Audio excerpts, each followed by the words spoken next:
Hello class, good morning. हम हिंदी क्षितिज काव्य खंड का दौरान कर रहे हैं और काव्य खंड में हम पाठ 10 लल दयाद कश्मीरी जो कवयित्री हैं उनका दौरान कर रहे हैं। हमने कल उनके 2 वाक्य पढ़े थे। दोनों वाक्य के द्वारा जीवन की सच्चाई, पाखंड, आडंबर इनका हमने अध्ययन किया। आज हम पहले मैं आपको थोड़ा सा वापस से उनका परिचय याद दिला दूं कि वो कश्मीरी भाषा में लिखती हैं और कश्मीरी वाक्य का हम हिंदी अनुवाद पढ़ते हैं। उनकी कोई आज तक कोई उनका व्यक्तिगत कोई भी जो है काव्य संग्रह नहीं है, लेकिन जो उनकी रचनाएं हैं वो बहुत ही सरल भाषा में होने के कारण आज हम उनको पढ़ रहे हैं। ठीक है, हमने कल 2 वाक्य पढ़ लिए थे। आज हम तीसरा वाक्य पढ़ते हैं। आई सीधी राह से गई न सीधी राह। आई सीधी राह से गई न सीधी राह, सुसुम सेतु पर खड़ी थी बीत गया दिन आहा। जेब टटोली कोड़ी न पाई, माझी को दूं क्या उतराई। अपने जीवन के बारे में। आई सीधी राह से गई न सीधी राह, ठीक है ना, सीधी राह से आई भी नहीं, सीधी राह से गई। इस कवयित्री में, इस वाक्य में कवयित्री जी हठ योग को साधना का उल्लेख करती हैं। हठ योग जो होता है उसकी साधना का उल्लेख करती हैं। इस योग के अनुसार शरीर में 3 प्रसिद्ध नाड़ियां होती हैं। इसमें 3 प्रसिद्ध नाड़ियां होती हैं, इड़ा, पिंगला और सुषुम्ना। इन तीनों पर योग जो होता है वो नियंत्रण रखता है। कवयित्री कहती हैं कि इड़ा पिंगला के सीधे मार्ग से जीवन की जो सांस हुई है वो हमें प्राप्त हुई है, वह सीधी से नहीं हुई है, सीधी राह से नहीं हुई है। इड़ा पिंगला से जो हम सांस ले रहे हैं वो सीधी राह से प्राप्त नहीं हुई है, बल्कि बीच में पिंगला के पुल पर बैठी हुई यह सब देख रही थी। इस साधना में दिन बीत गया, जीवन समाप्त हो गया। किस समय जीवन समाप्त हो जाए पता नहीं। और मैंने जैसे ही जब जीवन समाप्त होने लगा, मैंने जब देखा तो मेरे पास प्रेम झांकी की फूंक की कौड़ी भी नहीं थी। मतलब भक्ति में मैंने बिल्कुल समय नहीं लगाया था। अंतिम समय में जाके पता लगा। मैं उस गुरु को उतराई क्या दूं जिसने मुझे मुक्ति का मार्ग दिखाया। जीवन भर मुझे मुक्ति का मार्ग दिखाते रहे, लेकिन जब अंतिम समय आया तो मेरे पास फूटी कौड़ी, मतलब फूटी कौड़ी मतलब बिल्कुल भी पैसा नहीं होना। यहाँ पर उस पैसे के लिए नहीं, भक्ति का जो भाव है वो नहीं था। इसलिए उस समय मुझे बड़ा वो हुआ। ठीक है। जल थल में बसता है शिव ही, चौथा वाक्य है।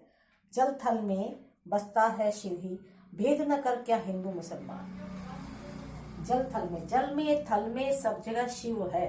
शिव माने वो अदृश्य शक्ति जो दुनिया चला रही है। एक ही ईश्वर जो दुनिया को चला रहा है। वो जल में भी है, थल में भी है, नभ में भी है, सब जगह है।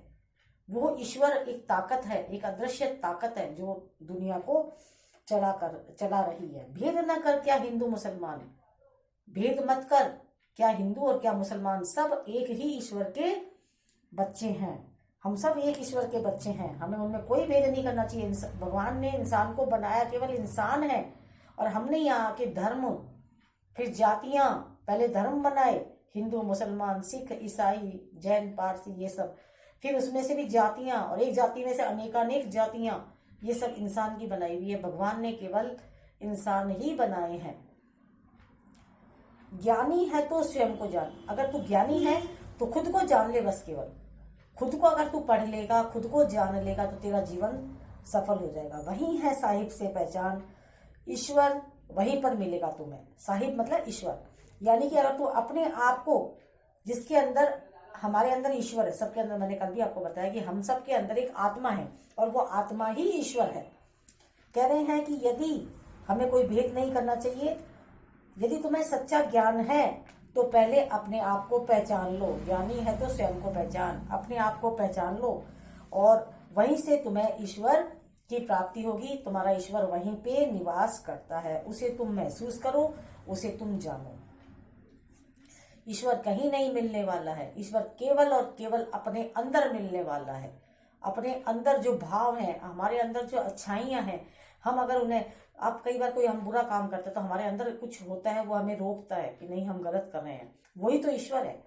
बस उसे समझने की, परखने की, और उसे थोड़ा सा परखने की नहीं, उसे समझने की और हम मतलब महसूस करने की देरी है।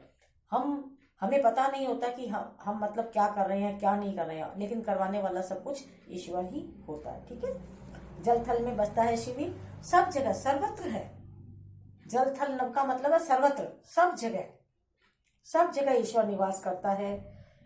भेद न कर हिंदू मुसलमान, हिंदू मुसलमान का भेद क्यों, कोई भेद नहीं है हिंदू मुसलमान ने। ईश्वर ने हमें एक इंसान बना करके भेजा है। सच्चा ज्ञानी होगा, तुम थोड़ा बहुत भी जानते हो तो अपने बारे में जान लो। अपने बारे में अगर जान लोगे तो तुम्हें साहिब, साहिब माने भगवान, प्रभु, ईश्वर, तो तुम्हारी ईश्वर से मुलाकात हो जाएगी। अगर आपको ईश्वर से मुलाकात करनी है तो सबसे पहले अपने आप को जानना होगा।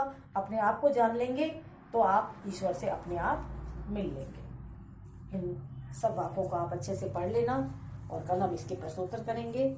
सारे वाक आप कॉपी में कर लेना। मैं आपको सॉफ्टवेयर पे इसका सारा भावार्थ, सरलार्थ सब सेंड कर रही हूँ। ग्रंथहर जी कवियत्री हैं, उनका परिचय भी जरूर लिख देना और कल हम इसके प्रश्नोत्तर करेंगे। Thank you.